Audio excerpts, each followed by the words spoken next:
경제는 글로벌하게 국제 경제를 심층 분석하는 코너입니다.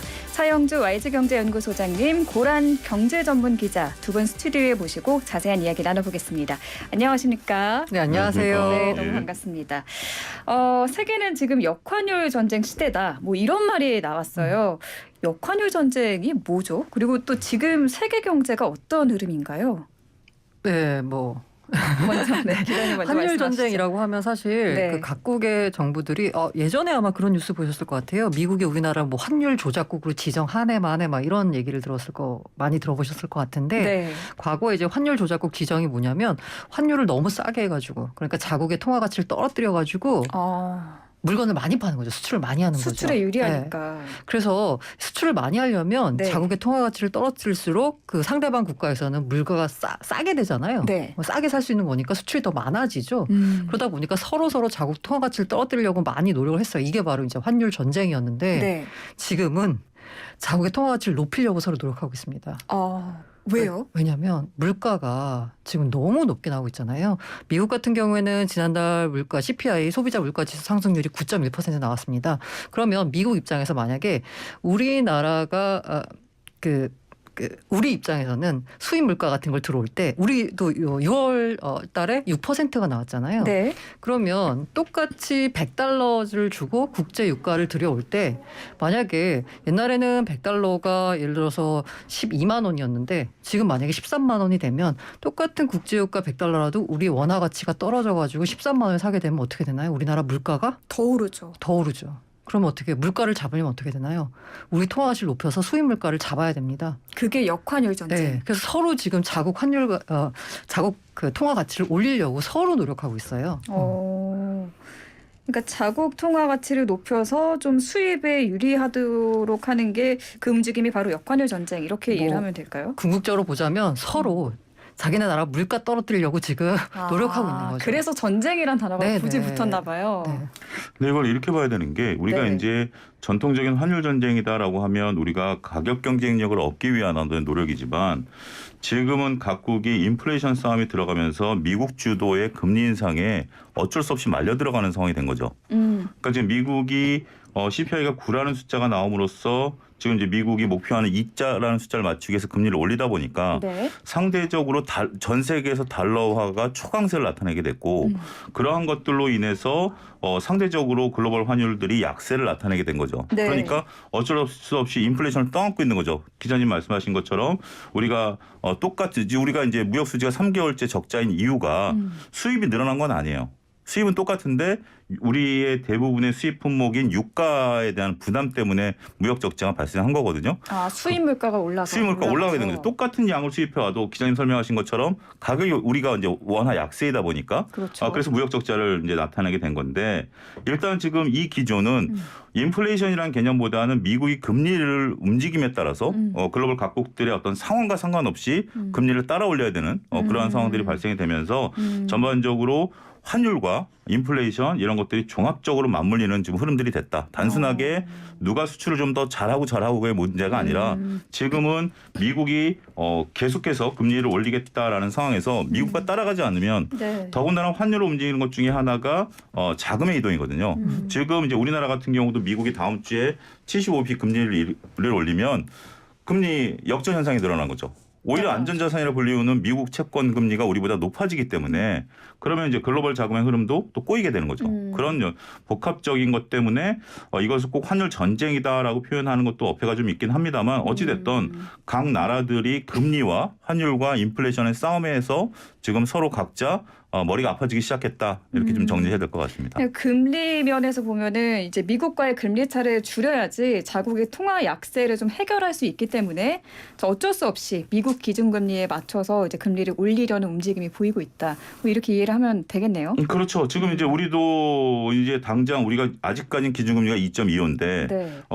다음 주면은 2.50이 될 거예요, 미국이. 그럼 0.25예요. 그러면 상대적으로 내가 글로벌 투자자라고 보면 미국과 우리가 똑같은 금리여도 우리나라 채권 사겠습니까? 미국 채권 사겠습니까? 미국 거 살 것 같아요. 근데 미국이 금리를 더 준대요. 그럼 미국 무조건 가죠. 그렇죠. 그러면 이제 우리나라 지금 이제 블룸버그에서 나온 뉴스들을 보면 우리나라뿐만이 아니라 동남아 쪽에서 자금 유출이 2월부터 시작이 됐다라는 흐름들이 포착이 된다라는 얘기들이 결코 헛되이 들어서는 안 되는 중요한 포인트 중에 하나다. 지금 당장 국내 주식시장, 채권시장에 외국인들이 들어오고 나가고의 어떤 단기적인 흐름들이 아니라 자금이라는 게 한번 쏠림 현상들이 나타나면 추세적으로 움직이게 되니까 그러한 것들에 대한 결과치는 모르겠어요. 우리가 2008년에도 금리 역전 현상이 벌어지는 상황에서는 다행히 돈이 안 나갔는데 네. 그때는 우리 경기가 살아있었던 상황이고 중국 경기가 그때 8% 10%씩 성장할 때라 살아있을 때지만 지금 우리가 뭐 그런 상황이 아니다 보니까 많은 그 자금 흐름들에 대해서 좀 긴장하고 있다 이렇게 봐야 되겠죠. 근데 이제 나중에 우리가 많이 하나 이 경기 침체가 왔을 때는 외국인 자본이 대거 이탈할 수 있는 그런 문제가 발생할 수도 있다. 이렇게 항상 보시는 염두에 거죠. 두는 거죠. 그런데 지금 이렇게 세계가 정말 역환율 전쟁을 벌이고 있는데 거의 유일하게 마이웨이를 가고 있는 일본. 일본의 은행이 오늘 기준금리를 결정했죠. 어떻게 했나요? 네, 뭐 마이너스 0.1% 고수했습니다. 아. 네, 뭐 예상치와 뭐 어긋남이 없고요. 그 지금 현재 보면은 지금 다들 자국의 통화 가치를 높이기 위해서 금리를 인상하고 있거든요. 네. 뭐 우리도 지난번에 빅스텝을 단행해서 0.5% 포인트를 올렸고 사상 최초로 미국 같은 경우는 지난번에 울트라 스텝에서 0.75% 포인트 올렸고 이달 말에 또 한 번 지금 뭐 이른바 빅원 이래가지고 1% 포인트를 올릴 수도 있다라는 말까지 나올 정도로 금리 인상 대열에 너도 나도 동참하고 있는데 여기에서 벗어난 국가가 바로 중국과 일본인데요. 중국 같은 경우에는 자국 경기를 부양하기 위해서 계속 낮은 금리를 유지하고 있는 거고 일본 같은 경우에도 지금 현재 혼자서 금리를 안 올리다 보니까 네. 지금 엔화 가치가 달러당 140원에 육박할 정도로 엔저 상황이 상당히 심각합니다. 근데 지금 일본 입장에서는 이 물가가 문제가 아니에요. 우리가 6% 나왔다라고 했는데 일본은 물가가 올라서 2%대입니다. 아, 물가가 네. 그러니까 너무 낮은 상태인 네, 거죠. 맞아요. 그러니까 이 물가를 잡기 위해서 금리를 올리기보다는 경기 침체 상황에 있기 때문에 경기를 부양시키는 게 더 우선순위에 있고요. 일본만 놓고 보자면 사실 일본 입장에서는 그런 얘기를 해요. 그 2000년대 버블 경제를 좀 떨어뜨리려고 긴축에 너무 빨리 나서는 바람에 이른바 잃어버린 10년 이걸로 이어진 경험이 있거든요. 네. 그래서 괜히 이 상황에서 섣불리 따라서 금리를 올렸다가는 야 정말 헤어날 수 없는 침체에 빠질 수도 있구나라고 통화 당국자들이 뭐 일종의 트라우마가 작용하고 있다라는 분석까지 나오고 있습니다. 어쨌든 일본 입장에서는 물가보다는 경기 부양이 우선순위이기 때문에 네. 계속 낮은 금리를 유지하고 있는 거죠. 그렇군요. 그러니까 일본 같은 경우는 우리가 여러분들이 아셔야 되는 게 일본이 그 우리처럼 금리를 25bp, 50bp 이렇게 움직이는 게 아니라 2016년 이후부터는 금리를 박스로 닫아놨어요. 그게 뭐냐면 하단을 0.1% 단기 금리, 그 다음에 상단을 장기 금리를 플러스 0.25로 딱 닫아놨어요. 아, 그 이상으로는 그 이상에서 못 움직이게 닫아놓은 상태에서 그러다 보니까 이게 그동안에는 우리가 이제 엔화를 안전자산이라고 치부를 했었던 상황들이 뭐냐면 이게 딱 고정이 돼 있는 상태죠. 고정이 돼 있는 상태에서 달러가 움직이는 거예요. 달러가 움직이는데 달러가 약세로 흘러가게 되면 상대적으로 엔화가 강세의 어떤 이미지를 줬던 거죠. 그래서 우리가 엔화를 안전자산이라고 봤던 거예요. 근데 지금은 달러가 뛰는 상태에서 얘는 가만히 있는 거죠. 그러다 보니까 엔화 약세가 진행이 되는 거예요. 우리가 원래 정상적인 환율 전쟁을 처음에 얘기를 했을 때 우리가 원화가 약세로 갔다라고 한다라면 엔화 대비해서 약세로 가는 측면이 있어야 우리 수출 경쟁력이 생겨요. 우리는 거의 비슷한 경제 시스템이기 때문에 예를 들어 이런 거죠. 똑같이 10,000원에 팔던 거를 우리는 환율 효과 때문에 9,000원에 팔 수가 있어. 일본은 여전히 10,000원에 파는데 그래서 수출이 늘어나는 거거든요. 근데 지금 둘 다 약세가 돼버린 거예요. 그런 상황이기 때문에 우리가 그 원화 약세의 수출 효과를 못 보고 있는 건데 지금 이제 많은 사람들이 고민했던 게 이제 일본에서 얼마 전에 안타까운 정치인 사건이 있었잖아요. 그러면서 아베노믹스가 과연 이번에 흐트러지는 게 아니겠는가라고 봤지만 여전히 아베노믹스는 진행되고 있다라고 보고 일본이 금리를 못 건드린 이유 중에 가장 큰 것 중에 하나가 일본의 국채양이 어마어마하다라는 거죠.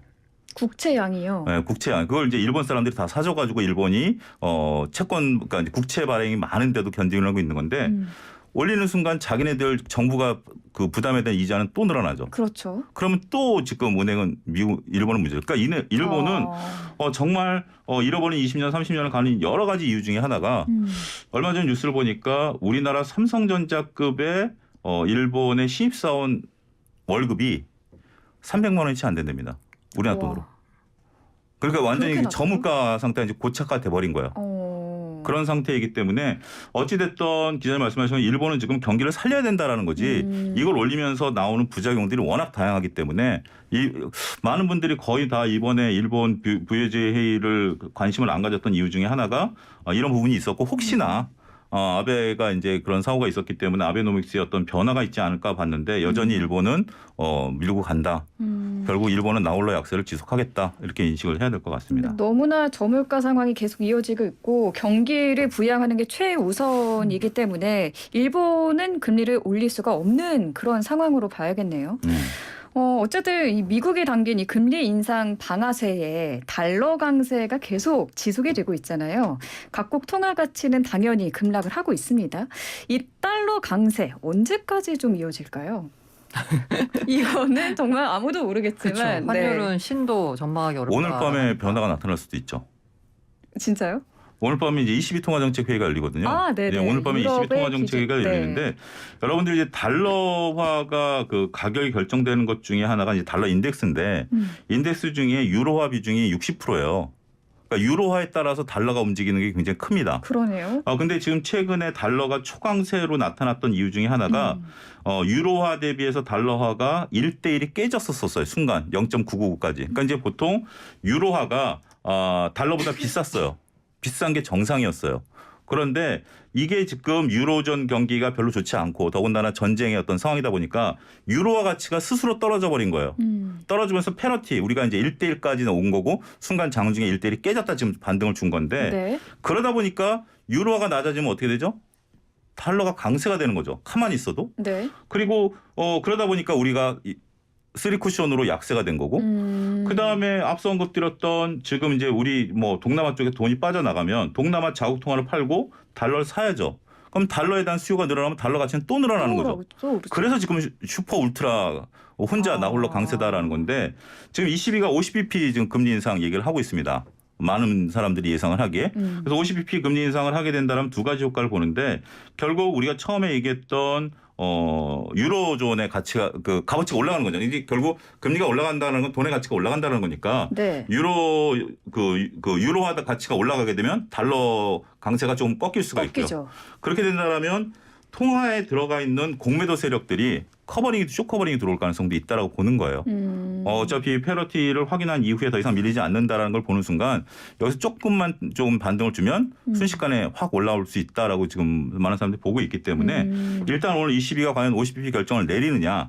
만약에 25bp로 이제 좀 주춤하게 되면 오히려 달러 강세는 더 이루어질 수 있죠. 문제는 현재 지금 이 이후에 우리가 이제 요걸로 끝나는 건 아니죠. 지금 현재 지금 뭐 스페인이라든지 이탈리아 같은 나라들이 굉장히 지금 아픈 손가락이 있는데 어쩔 수 없이 금리를 올림으로써 그쪽 국가의 어떤 타격이 오게 되면 생각하기 싫은 남유럽 사태 또 한 번 재현될 가능성도 증권시장에서 긴장하고 있다 이렇게 봐야 될 것 같습니다.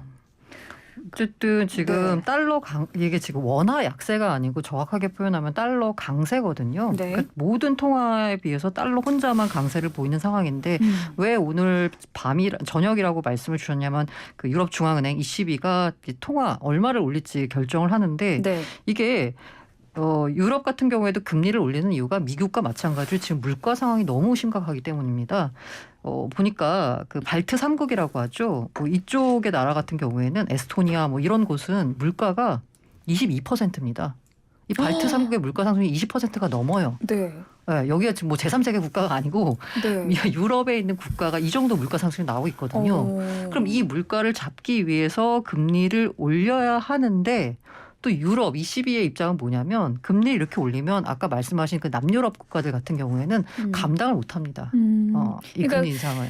그 안에 19개국이 지금 들어가 있으니까 맞아요. 다 그 나라마다 경제력이 다르기 달라요. 때문에 네. 그래서 여기서 괜히 올렸다가 또 이게 또 걱정되는 거예요. 이거 침체로 빠지는 거 아니야? 그러니까 걱정이 되니까 이러지도 저러지도 못하고 있는데 뭐 리투아니아, 에스토니아 같은 이곳에서는 야 지금 안 올리면 우리 물가 어떻게 잡니?라고 이제 요구하고 있는 상황이라서 상당히 약간 굉장히 진퇴양난의 상황에 빠진 게 맞는데 일단 뭐 긍정적인 소식이라고 하면은요. 그 러시아 가스관 공급이요. 일단은 열어줄게라는 소식이 방금 전에 지금 나왔더라고요. 그 터번을 하나 네. 독일에 보냈는데 그게 안 돌아왔다. 있다라고. 캐나다가 있습니다. 캐나다가 있는데 캐나다에 조만간 있네요? 그 원래 캐나다제예요. 네. 그래서 요 이제 그 유럽발 경기 침체 리스크가 남아 있는 건 맞는데 일단은 그 지금 러시아 가스 문제가 조금 약간 약간 러시아가 일종의 약간 뭔가 호혜를 베푸는 듯한 모양으로 해서 우리가 좀 도와줄게라고 있어서 네. 그런 약간 한꺼번에 넘이면 이번에 이제 0.5%포인트 빅스텝을 단행을 하게 되면 이 유럽의 유로 가치가 떨어지는 게 조금 진정이 되고 그렇다는 얘기는 상대적으로 달러 가치가 조금 안정세로 돌아서지 않을까라는 예상이 나오고 있는 거죠.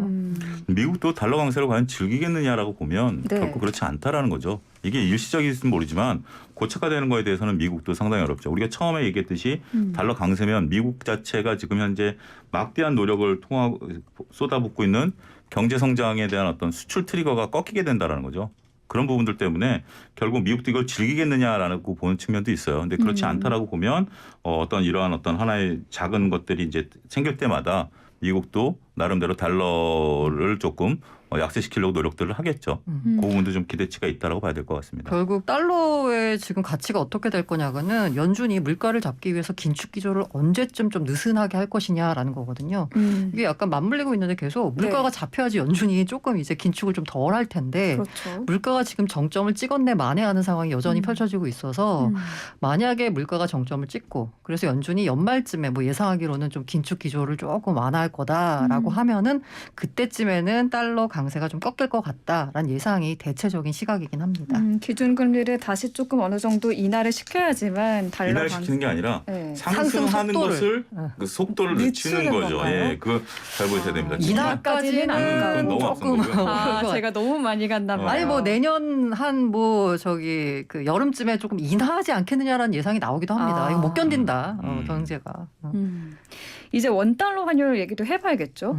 제니 옐런 미국 재무장관이 우리나라를 방문했는데 외환 시장이 안정을 찾을 수 있을지 관심이 상당히 많이 쏠리고 있잖아요. 연말에는 1,300원 아래로 안착될 가능성이 나오고 있더라고요. 상관관계가 있나요? 앨런 전 의장이 온 거랑 네. 우리나라 환율과 상관관계는 저는 거의 없다라고 보는데. 없다고 왜냐 그 권한이 없어서인가요? 그렇죠. 이분은 재무장관이라서? 권한도 없고 우리가 이제 뭐 몇몇 이제 호사가들께서 통화 싸움 얘기도 하고 그러는데 네. 이분이 아무런 권한이 없어요. 중앙은행에서 그거를 좀 다루는 거라서. 다루는 거기 때문에 이분은 저기 LG 가셔서 사진만 찍고 배터리 수명 얼마요? 이것만 하고 가신 거지. 그러니까 우리가 냉정히 현실을 보자고요. 이분이 그러네요. 권한이 없는 사람한테 가서 우리가 어떠한 얘기를 한다라는 것은 그건 없다라는. 더군다나 이분이 우리나라 콕 집어서 온 게 아니라 아시아 순방 기간 중에 우리나라 잠시 들른 것뿐이기 때문에 그거를 가지고 우리가 환율이 안정을 찾는다라고 보기에는 현실적인 냉정히 좀 봐야 된다라는 거죠. 물론 지금 이제 우리가 1,320원대 10원에서 20원대에서 움직이는 것은 굉장히 부담이 됩니다. 이걸 빨리 1,300원 밑으로 좀 끌어내려야 좀 좋은 부분들이 있는데 거기서 저는 답을 찾아야 될 것들이 아니라 우리가 지금 현재 그 글로벌 상황들 지금 이제 당장 오늘 밤에 22 다음 주에 이제 27일 날 그다음에 그 연준 이걸 보면서 결정을 해야지 이분이 오셨다 그래서 우리나라 환율이 안정될 정도로 그렇다면 그것도 문제죠. 왜요?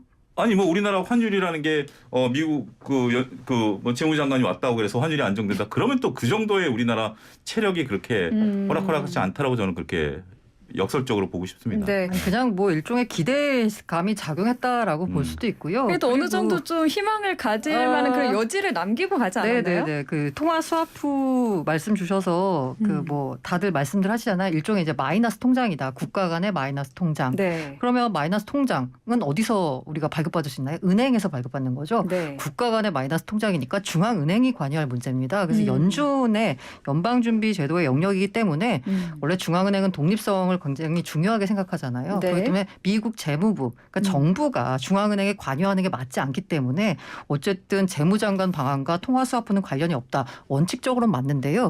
우리나라에서도 왜 그 한국은행을 가지고 뭐 남대문 출장소다 뭐 이런 얘기를 하는 거거든요. 우리나라의 기재부가 한국은행에 영향을 미칩니다. 그 알게 모르게 그냥 약간 그 공식적으로는 아니에요. 한국은행의 독립성이 있습니다. 하지만 정부의 입장을 약간 반영하지 않을 수 없거든요. 한국은행의 의사결정을 할 때 그런 측면에서 봤을 때 재무장관은 영향력을 뒤로는 미친다라고 볼 수 있고요. 이번에 왔을 때 통화수화부는 말씀드린 대로 재무부의 영역은 아니기 때문에 발표가 없었지만 그 뭐 회의 결과 네. 한미 재무장관 회의 결과 발표문에 양국이 필요시 유동성 공급 장치 등 다양한 협력 방안을 실행할 여력이 있다라고 해서 일종의 여지를 남겨두긴 했습니다. 어떻게 보면 우리나라가 반도체나 뭐 여러 가지로 협력에 따른 일종의 약간의 대가를 준 거 아닌가라는 생각이 들 정도인데요. 이렇게 이제 들어가니까 시장 심리가 조금 안정이 되면서 환율 상승세가 약간 안정이 되긴 했어요. 다만 이게 궁극적으로 우리 원화 가치가 네. 이제 안정을 찾으려고 하면 1,300원 아래에서 안착이 되려면 네. 결국 무역 수지를 회복해야 됩니다. 한 나라의 이 통화가 강세를 보인다는 건 얼마나 그 나라 경제가 건강하냐를 의미하는 거거든요. 우리는 수출로 먹고 사는 나라잖아요. 네. 그런데 무역 수지가 지금 계속 적자를 기록하고 적자죠. 있어요. 적자 규모가 뭐 이번 달에 좀 줄어들지 않을까라고 기대하고 있는데 어쨌든 우리는 항상 무역 수지는 흑자가 굉장히 익숙한 단어였어요. 그러니까요. 근데 갑자기 최근 3개월 사이에 무역수지 적자가 돼버렸거든요. 근데 이 상황도 앞서 말씀드린 대로 이 수입 물가가 너무 오르면서 지금 적자 상황인데 이게 이제 어쨌든 적자 상황이 조금 더 완화가 되고 이제 연말로 가면서 우리가 흑자로 돌아서게 되면 우리 통화 가치도 다시 강세를 보이지 않을까라고 기대해 볼 수는 있을 것 같습니다. 네, 알겠습니다. 1부는 여기서 마무리하고 2부에서 이어가겠습니다. 네, 경제는 글로벌하게 YTN 라디오 생생경제 2부 이어가겠습니다. 차영주 YG경제연구소장님, 고란 경제전문기자 두 분과 함께하고 있습니다. 고란 기자님은 제가 오늘 실제로 처음 뵀는데 음성이 너무 좋으셔서 네, 감사합니다. 제가 경제방송을 진행을 하고는 있지만 힐링을 받는 기분이에요. 그런가요? 네. 네. 감사합니다. 네, 경제도 잘 알려주시지만 목소리도 좋은 고란 기자님 오늘 처음 함께 모시고 차영주 소장님과 2부 이어가겠습니다. 저희가 1부에서 그 원달러 환율과 통화스와프에 대한 이야기를 나눴는데 지금 뭐 조금 전 퀴즈에서도 이야기를 했지만 치포 동맹, 미국이 우리나라의 치포 동맹에 가입을 하라고 제안을 했습니다. 이게 뭔가요? 그러니까 미국 주도로 인해서 반도체 산업을 키워보자라는 겁니다. 이 치포로 검역이 된 나라는 당연히 미국과 일본, 대만, 요 세 나라는 확정이 됐어요. 근데 우리는 아직까지 확정을 안 하고 있는 상태고 미국은 8월 말까지 통보를 해달라라고 우리나라에 공식적으로 요청을 해놓은 상태입니다. 네. 그래서 이제 이 네 나라가 협업을 해서 일단은 열심히 해보자. 그런 그것을 하기 위해서 미국이 우리나라 돈이 약 650조에 달하는 돈을 대주면서 미국에 막대한 투자를 할 수 있도록 독려를 해줄 테니 다 같이 해서 해보자라는 거죠. 지금 이제 전반적으로 봤을 때 이게 지금 아직 상원에 통과를 못 하고 있어요, 법이. 상하원에 각각 법이 다 두 가지 법이 들어가 있는데 네. 하원 쪽에 있는 것은 이제 팹리스 쪽, 그러니까 설계 쪽에 대한 어떤 지원 방안이고, 그다음에 상원 쪽에 있는 것은 더 큰 거죠. 근데 어찌됐든 지금 이제 의회에서는 거의 다 뭐 90% 이상 통과를 시켜주는데 네. 약간의 이제 행정부와 어떤 조금 줄다리기를 하고 있지만 그 기조는 이제 조만간 통과가 될 것이다라고 업계에서는 보고 있고 문제는 이제 우리가 이거 관련돼서 명함이 분명 존재한다라는 점, 이 점이 상당히 좀 안타깝다라고 말씀드릴 수 있겠죠. 그렇죠. 우리나라가 여기에 들어가는 게 좋은지 나쁜지 참 중국이 또 얽혀 있어서 네. 참 어려운 상황이 아닙니까? 그 소장님이 말씀하신 그 법은요, 반도체 산업 육성법이라서 네. 그 뭐 그냥 큰 틀에서 말씀을 드린다면, 야, 우리 미국 정부가 지원해 줄 테니까 우리 지원하는 대신에 중국에 투자하면 안 돼? 약간 이런 취지로 볼 수 있는 거고요. 그러니까 중국을 견제하려는 목적이 상당히 네, 강한 맞습니다. 거네요. 이 법안 자체가 그렇고요. 이 치포라고 하는 거는 조 바이든 대통령이 3월에 구상한 반도체 생태계 협력 체제이거든요. 뭐 치포라고 해가지고 이 미국, 한국, 일본, 대만 이 네 개가 있으면 반도체 설계, 생산, 뭐 그리고 제조 뭐 이거가 하나로 다 완료가 될 수 있거든요. 요 네 국가만 있으면 됩니다. 그래서 이제 이 네 국가를 포섭하기 위해서 우리나라 정부의 참석 여부를 알려달라고 통지를 했고 8월까지 답을 줘야 되는데, 문제는 뭐냐면 일본하고 대만은 중국하고 그렇게 많이 협력할 필요가 없어요. 근데 우리가 문제거든요. 우리가 작년 반도체 수출액의 거의 40% 가까이가 중국에 수출하고 있습니다. 그렇다고 또 미국의 눈밖에 나자니 미국이 설계 핵심 기술을 갖고 있고 게다가 뭐 글로벌 원탑 국가인 건 사실이잖아요. 그렇죠. 또 미국을 포기할 수도 없어요. 근데 중국의 밑보이면 또 안 돼요. 그러니까 중국의 눈치를 안 볼 수도 네, 없고. 맞아요. 그러다 보니까 이런 우리가 진퇴양난 상황에 빠져 있으니까 네. 중국 쪽에서도 계속 압박이 들어오고 있거든요.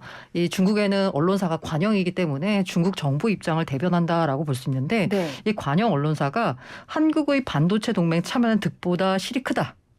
한국은 지난 10년간 중국의 산업망에 완전히 통합됐다. 주장하면서 미국이 협박 외교를 벌이고 있는데 거기 넘어가서는 안 된다라는 식으로 계속 성명을 내고 있어요. 이 와중에 우리가 어떤 입장을 취해야 될지 사실 제가 정부 당국자라고 해도 상당히 곤란할 것 같습니다. 근데 우리 정부는 지금 이거를 가입을 하는 걸 검토 중인 거로 지금 알려져 있지 않나요? 사실 그런데 이게 지금 뭐 그건 뚜렷하게 모르는 아직까지 거예요? 나오고 있지 않고 네. 저도 언론 검색을 해보니까 외교부와 당국자 이제 관계자들이 이제 검토는 하고 있는데 네. 기자님 말씀하신 것처럼 뭐 아빠가 좋아 엄마가 좋아해서 누굴 손을 들겠습니까? 그렇죠? 근데 우리는 지금 당장 8월 말까지 결정을 내려야 되는 상황이 된 거예요.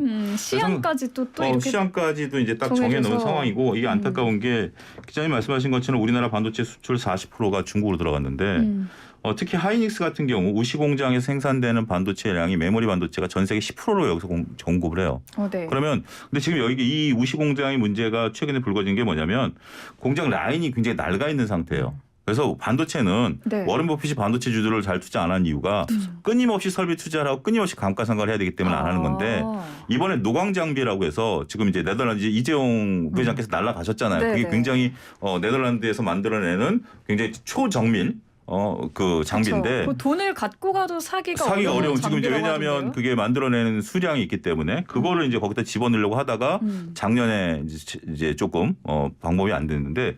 그게 만약에 이제 만약 이 법에 우리가 이제 T4에 들어가게 되면 당장 이제 수혜를 볼 수 있는 건 삼성전자의 이제 그 오스틴 공장이 수혜를 볼 수 있겠죠. 하지만 하이닉스는 거기다 그 장비를 집어넣을 수가 없죠. 그러면 우시 공장은 이제 서서히 뒤로 밀려가게 되는 거죠. 그러면 하이닉스가 지금 우시 공장에서 차지하는 비중도 상당히 높은데 네. 이 시장을 잡을 수가 없는 거죠. 그렇게 되는 여러 복잡한 셈법이 복잡해진 겁니다. 그러니까 더군다나 지금 이제 삼성전자라든지 SK하이닉스가 중국에 공장을 갖고 있으면서 중국은 네. 각 성 단위로 이루어지면서 관시를 굉장히 중요시하는 그런 문화들이 있잖아요. 그렇죠. 그래서 우리가 보이지 않게 거기서 많은 어떤 특혜들을 좀 받아왔었던 것들이 사실이에요. 근데 그런 것들이 일단 일시적으로 깨질 수 있는데 중국 무섭냐? 솔직히 무섭습니다. 저도요. 왜냐하면 우리가 확인됐던 게 이번에 그 현대자동차의 그 2021년 공식 그 실적 발표장에서 네. 현대자동차 임원이 그런 얘기를 했어요. 2008년 사드 사태 이후에 지속적으로 현대자동차의 중국 점유율이 떨어지고 있다. 잊혀졌던 단어가 하나 튀어나왔죠. 사드요. 네. 그리고 우리가 이제 게임 엔터 업종이 보이지 않았던 공식적이지 않았던 한한유언 때문에 엄청난 고생을 했었던 경험 있죠. 그렇죠. 그렇기 때문에 이게 지금 당장 중국은 어떻게 보면 저는 기자님 말씀하신 것보다 오히려 중국이 더 지금 차분하다라고 봐요. 생각외로. 굉장히 차분하다라고 봐요. 그러니까 여기서 이제 여기서 지금 중국이 그러니까 그게 더 무서운 거죠. 지금 중국이 대놓고 가지 말라 하지 않고 지켜보고 있다. 강하게 하지 있다. 않고. 이러고 있다라는 게 저는 우리가 여태껏 지금 받아왔었던 현실들이 있잖아요. 네. 그런 것들을 보면 근데 이거 뭐라고 답을 못 내릴 거예요. 이거는 진짜 정말 8월 말까지 이 관계하시는 분들은 정말 힘들지 않을까 싶습니다. 그러니까 이제 한 달 정도 남은 건데 이게 그러니까 미국이랑 중국 간의 이 패권 경쟁 속에서 우리나라가 우리 기업이 그 가운데에 끼어서 눈치 보기를 네. 할 수밖에 맞아요. 없는 상황인데 이게 뭐 고래 싸움에 새우등 터지는 게 아닌가 싶기도 하고 참 어떻게 해야 될지 어렵네요. 진짜 답이 없는 문제 같습니다. 근데 이제 지금 이제 초읽기에 들어간 그 상원법 이제 상원이 법을 이제 통과시키기를 안 하려다가 결정적으로 하자라고 하면서 초읽기에 들어간 이유 중에 하나가 네. 중국에 10년 동안 투자하지 않는 것을 명문화시킴으로써 상원이 오케이를 했거든요. 그렇기 때문에 부속 조항으로 그렇기 때문에 조만간 이제 이게 통과된다라고 보면 그러고 나면 미국의 압박은 더욱더 거세지겠죠. 그렇기 때문에 그 부분에 대한 것들도 우리가 최근에 그러니까 네. 어떻게 보면 요게 불거지게 된 게 한 하루 이틀 정도 됐거든요. 그러니까 삼성전자 주가 기준으로 봤을 때 바닥에서 막 들어주는 상황이었는데 이 문제가 불거지면 특히 이제 어제 같은 경우 모든 주식들이 들어주는데 삼성전자 하이닉스는 못 들어줬어요. 물론 이제 하이닉스가 청주 공장에 대한 보류의 어떤 하나의 트리거가 있긴 했습니다만 네네. 일단 많은 투자자들이 좀 지켜보자라고 한 발을 좀 물러섰다라고 봐야 되겠죠. 근데 지금 삼성전자 얘기가 나와서 그런데 네. 외인들이 지금 삼성전자를 사고 있거든요. 이 사는 이유는 어떤 투자 흐름으로 좀 봐야 할까요? 시장에서 해석하기는 이렇습니다. 지금 이제 외국인들이 삼성전자를 오늘 한 200만 주 좀 사는 걸로 아직 장이 끝나지는 않았습니다만 제가 조금 전에 확인하니까 그렇게 됐고 네. 어제 그제는 이틀 연속 팔았어요. 300만 주, 100만 정도 팔고 그전에 쭉 꾸준히 샀어요. 그래서 이제 증권가에서 바라보는 거는 그렇습니다. 최근에 글로벌 그러니까 처음에 삼성전자 잠정 실적이 잘 나왔어요. 근데 27일 확정 실적이 나오겠지만 잠정 실적이 잘 나왔고 그 다음에 TSMC의 실적이 굉장히 잘 나왔어요. 그러니까 삼성전자가 잠정 실적 잘 나온 날 그날 밤에 미국의 필라델피아 반도체 지수가 올랐어요. 삼성전자 때문에. 그리고 TSMC가 실적이 잘 나옴으로써 이게 또 미국의 필라델피아 반도체 지수를 건드려줬어요. 그렇기 때문에 지금 이 두 기업이 반도체 쪽을 하면서 전반적으로 이제 좀 바닥을 잡았다라는 인식이고 또 한 가지 증권에서 쪽에서 보는 것은 네. 우리가 앞서 얘기한 환율 얘기를 잠깐 드렸는데 네. 1320원에서는 어느 정도 저항이 충분히 있을 수 있다. 그래서 일시적으로 1350원까지 보시는 분들도 계세요. 근데 그 이상 보시는 분은 제가 아직 이제 못 본 것 같아요. 그러니까 1350원도 소수 의견인데 네. 그러면 여기서 우리가 얘기했듯이 ECB 그다음에 FOMC가 열리고 나서 달러 강세가 주춤해지면 1320원에서 1200원대로 들어올 수가 있다라는 거죠. 그러면 여기서 반도체가 더 이상 빠지지 않고 바닥을 잡았다라는 인식하에 환을 1320원에 들어서 1250원을 바라보게 된다면 충분히 환 플레이가 가능한 거죠. 아. 그렇기 때문에 네. 예, 그러니까 지금 이게 기저적으로 그러니까 우리가 1,300원 정도면 결정을 내리기가 어려웠었는데 차라리 1,320원으로 훅 밀려버리니까 외국인 입장에서는 환 플레이도 가능하다라는 얘기들이 증권가에서는 좀 돌아다니까 뭐 정확한 원인은 몰라요. 속내를 모르죠. 제가 뭐 함이라든지 존슨 마음이 들어가 본 적이 없기 때문에 모르지만 네. 충분히 그렇게 볼 여지는 신빙성은 있어 보인다라는 거죠. 그러니까 그 환플레이라는 게 환차익을 말하시는 거예요? 그렇죠. 네, 그러니까 외국인 입장에서는 지금 1,320원 이 정도면은 야 여기서 뭐 더 원화 가치가 떨어져 봐야 뭐 1,400원, 1,500원까지 밀리기에는 우리나라 경제가 그 정도는 아니잖아요. 그 정도의 수준은. 근데 만약에 이게 이른바 예전에 있었던 정상적인 수준으로 돌아간다라고 하면 더 이상 원화 가치가 떨어지기보다는 앞으로 오를 일이니까 지금 원화 가치가 쌀 때 들어가면 나중에 원화 가치가 비쌀 때 나오면 그만큼 이득인 거잖아요. 그렇죠. 주가도 어느 정도 바닥을 찍었다라고 보고 있고 환으로도 한 번 더 먹으니까 이중으로 먹을 수 있네라고 해서 들어오는 거라고 이제 뭐 해석을 하고 있고요. 네. 게다가 이 자금에 최근에 이제 매수하고 있는 자금의 성격을 보니까 이 단기적으로 이른바 단타 쳐가지고 돈을 버는 이제 헤지 펀드가 아니라 좀 장기간 시계열을 길게 보고 투자하는 연기금이나 국부펀드 자금들이 많이 들어오고 있대요. 그래서 이들이 보기에는 뭐 당장 뭐 다음 달에 더 떨어질 수도 있죠. 다음 달에 또 환율 원화 가치가 더 떨어질 수도 있지만 네. 길게 1, 2년 보면 삼성전자가 뭐 펀더멘탈이 있는 기업이니까 네네. 주가도 올라갈 거고 한국이라는 나라의 통화 가치가 이 정도까지 밀리진 않을 거다라고 보면 지금이 사도 나쁘지 않은 시점이다라고 판단한 걸로 해석하고 있습니다. 그러니까 우리나라의 기초 체력을 믿고 일단 들어오는 거네요.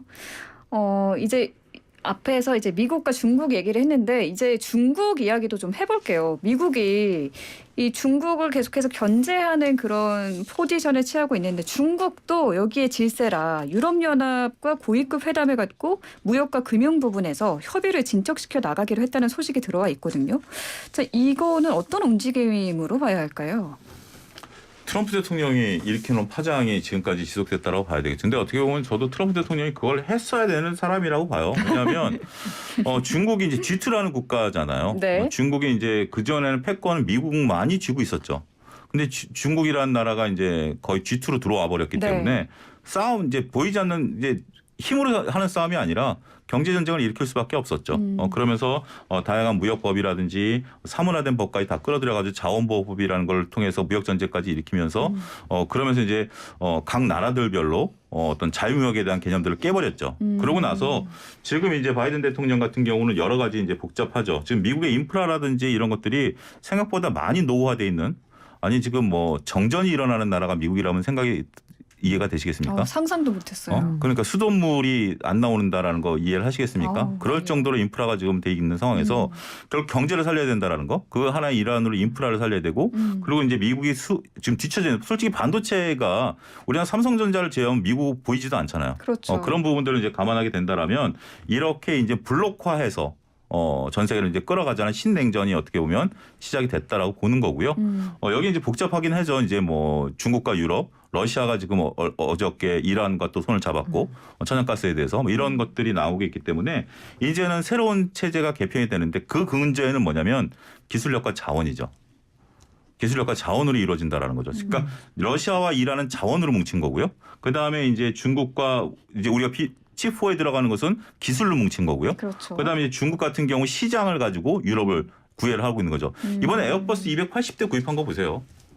그 중국이요? 정도면 뭐 어마어마한 수치죠. 비행기 280대를 한 통에 그냥 가서 사인해갖고 들어오고 와. 중국은 아직도 비행기가 어마어마하게 필요하니까 자국 내에만 돌려도 그럴 정도이기 때문에 막대한 자본력을 가지고 중국도 나서고 있고 이런 것들이 하나의 어떤 냉전 구도다라고 봐야 될 것 같습니다.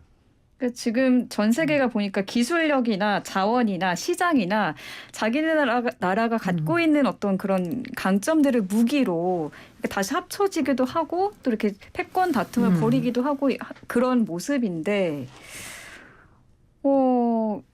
어떻게 이게 재편이 될지도 참 궁금하고. 그러니까 이게 어떻게 보면은 네. 미국이라는 나라의 힘이 좀 약해졌구나라고 볼 수 있는 게 예전에는 미국이 손들고 야 내 밑으로 다 모여 이러면은 다 모였거든요. 맞아요. 근데 갑자기 저기에서 러시아가 나 싫은데 이러면서 교실 뒤로 가가지고 줄 안 서고 있는 거예요. 그러니까 옆에 있던 중국이 그럼 나도 한번 같이 해볼까 하면서 그 러시아 앞에 또 붙은 거예요. 그러니까 다른 이란이나 무슨 약간 브릭스라고 하는 나라들이 슬금슬금 모이기 시작하니까 내 밑으로 다 모여서 줄 서던 애들이 점점 줄어들고 이쪽 반대쪽 교실 뒤쪽에 있었던 그 친구들은 더 많아지는 거예요.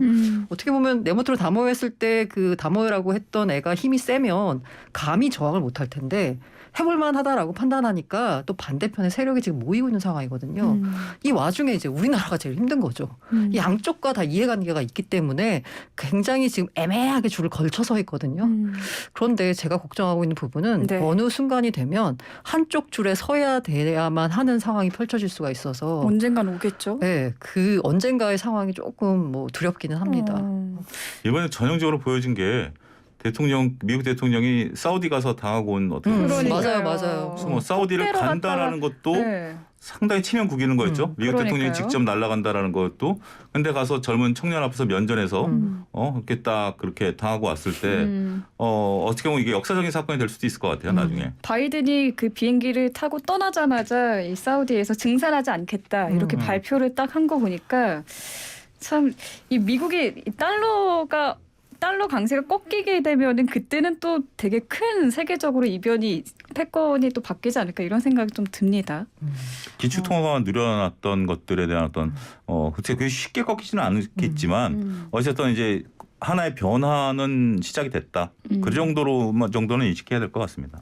네.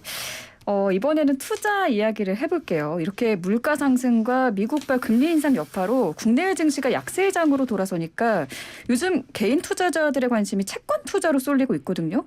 이 인기가 어느 정도예요? 지난해 개인들의 채권 순매수가 4조 한 5천억이었어요. 근데 지금 7월이니까 지금 한 반 정도 지났죠. 지금 지난해 4조 5천억에서 지금 6조 1,300억으로 늘었습니다. 와. 그러니까 채권 투자가 좀 늘었다라는 건데 우리가 이제 네. 여러분들이 이렇게 인식을 하셔야 될 것 같아요. 지금 이제 채권 금리가 급속도로 늘어나다 보니까 채권 수익률에 대한 개념들을 가지고 혼동이 좀 일어나는 경우가 있는데 대부분의 이제 금융기관들은 채권을 이제 샀다 팔았다를 합니다. 플레이를 하는 거죠. 만기까지 보유하는 경우가 거의 없어요. 플레이를 하게 되는데 네. 금리가 올라갈 때는 채권 시장에서 플레이어들은 거의 반 죽었다고 봐야죠. 왜냐하면 채권 금리가 올라가면 채권 가격은 떨어지니까. 그래서 지금 모 증권사는 한 2천억, 1,000억 이런 얘기 우습지도 않게 지금 들리고 있는 상태예요. 손해를 봤다. 근데 개인들 입장에서는 물론 플레이도 네. 가능합니다만 보통 만기까지 보유를 하거든요. 만기까지 보유를 하기 때문에 네. 지금 당장 국고채 같은 경우 오늘 기준으로 봤을 때 3년물 같은 경우는 3.2%, 5년물은 3.3%. 그리고 이제 회사채 AA 마이너 기준으로 봤을 때 4.139가 나옵니다. 그러면 회사채 같은 경우 만약에 근데 이것을 여러분들이 듀레이션을 짧게 끊어가게 된다라면 그러니까 듀레이션이라는 것은 채권 만기까지 수익률인데 네. 내가 지금 3년 5년 보유한다라는 개념이 아니라 이걸 만기까지 짧게 끊어가면 거기서 수익률이 또 따박따박 모이거든요. 그래서 어찌됐든 네. 복잡한 얘기보다는 채권 지금 사놔서 5년 동안 3년 확정금리로 가져가는 것도 거액자산가들에게는 안전한 투자처가 되는 거죠. 그래서 실제로 보니까 삼성증권이요. 300원 한정으로 해가지고 세전연 4%대 선순위 은행 채권 특반했더니 27분 만에 완판이 됐거든요. 와, 그래요? 저 개인적으로도 네. 제가 이렇게 가입하고 있는 증권사가 있어요. 그렇게 많이 채권 관련된 요거 오늘 특판합니다라고 해가지고 광고 문자가 엄청 많이 날라오거든요. 네. 심지어는 거기 제가 계좌 개설했을 때 담당했던 그 직원분이 전화 와가지고 굉장히 좋은 조건의 채권 나왔으니까 한번 사시는 거 어떻겠냐라고 제 체감적으로 느끼기에도 정말로 채권이 인기가 많구나. 라는 지금 그 감이 들고 있어요. 저 증권사 출신이지만 전화가 올 정도면은 자산이 꽤 많으셔야 전화 올 텐데. 많지 이 않아요. 채권을 사라고 VVIP 권유할 신 거 정도면 이거는 제가 아는 단위가 아닌데. 보통 단위가 아닌데. 네. 아닌데. 그러게요. 아닌데? 저도 문자만 받아봤지. 아닙니다. 저는 전화를 생전 걸어봤던 사람이거든요. 전화를 걸어봤던 사람이기 때문에. 소액 투자도 네. 가능합니다. 네. 소액 투자도 가능하고요. 네, 고란 기자님 지금 얼굴이 홍당무처럼 빨개지셨는데요. 네. 일단 근데 초보자는 국고채부터 시작하는 게 좋다는 정설도 있거든요. 근데 전문가들은 이제 자산이나 뭐 과세 여부에 따라서 투자 상품도 달라야 한다는데 이 투자 팁을 좀 주신다면요, 두 분이? 그러니까 보통 이제 채권 같은 경우는 실질적으로 우리가 이제 뭐 1,000원 단위부터 가능하다라고 얘기를 하지만 규모의 경제가 좀 있어야 돼요. 그리고 우리가 채권이라는 게 3년 내지 5년 정도로 묵혀둘 수 있을 정도로 여유 자금이 있어야 된다는 거죠. 그러니까 규모의 경제와 여유 자금이 있다라는 것은 솔직히 거액 자산가들 대상으로 플레이를 할 수밖에 없어요. 우리가 이제 100만 원, 200만 원 투자해서 수익을 낼 수 있는 그런 것도 있지만 거액 자산가들이 되는데 그분들이 가장 신경 쓰는 것은 이제 저거죠. 이자, 세금.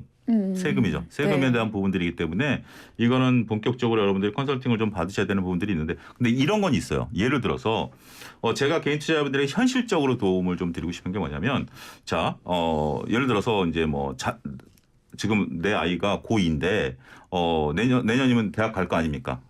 대학 가면 지금 한 1년 6개월 정도 남았잖아요. 네. 근데 지금 내가 적금 한 게 한 3천만 원 있어. 얘 대학 등록금이야. 근데 많은 분들이 이걸 갖고 주식을 하려고 해보려고 2020년에 많이 그러셨어요. 절대 그러지 마시고 여러분 거래하시는 증권사 가셔가지고 네. 1년 반 남은 채권 사달라. 그럼 사줘요. 1년 반 남은 거 내가 이제 해서 지금 당장 없으면 여러분들이 예약을 걸어두세요. 그 PD분한테 네. 그 상품이 나는 이거 내년 11월 정도에 써야 된다라고 하면 11월 만기 상품이 나올 때 전화가 올 겁니다. 그러면 실질적으로 금리가 조금 마음에 안 들 수도 있어요. 지금 제가 지시한 게 야 방송에서 들으니 생생경제 3.1이랬는데 너는 왜 2.9를 불러? 라고 하시면 그거에 여러분들 따지시면 안 됩니다. 그 만기가 가장 중요한 거예요. 그때 써야 되잖아요. 그러면 그렇죠. 2.9나 3.2 그렇게 너무 디테일하게 들어가지 마시고 네. 2.9에 묶어두세요. 일단은. 그럼 1년 반 동안 연 2.9, 연의 개념입니다, 여러분들. 연 2.9로 그때 가서 만기 찾아서 아이들 등록금 딱 내면 됩니다. 그런 식으로, 그러니까 지금 이제 내가 목돈이 생긴 거와 써야 될 돈에 괴리가 생겼을 때는 채권으로 묶어놓으면 은행에 그냥 놔둬봤자 이자 거의 안 붙잖아요. 그렇기 그렇죠. 때문에 이런 것도 굉장히 유용한 팁입니다. 네, 알겠습니다. 오늘 말씀 여기까지 듣겠습니다. 두 분 너무 수고 많으셨습니다. 감사합니다. 감사합니다. 네, 지금까지 고란경제 전문 기자 차영주 YG경제연구소장과 함께했습니다.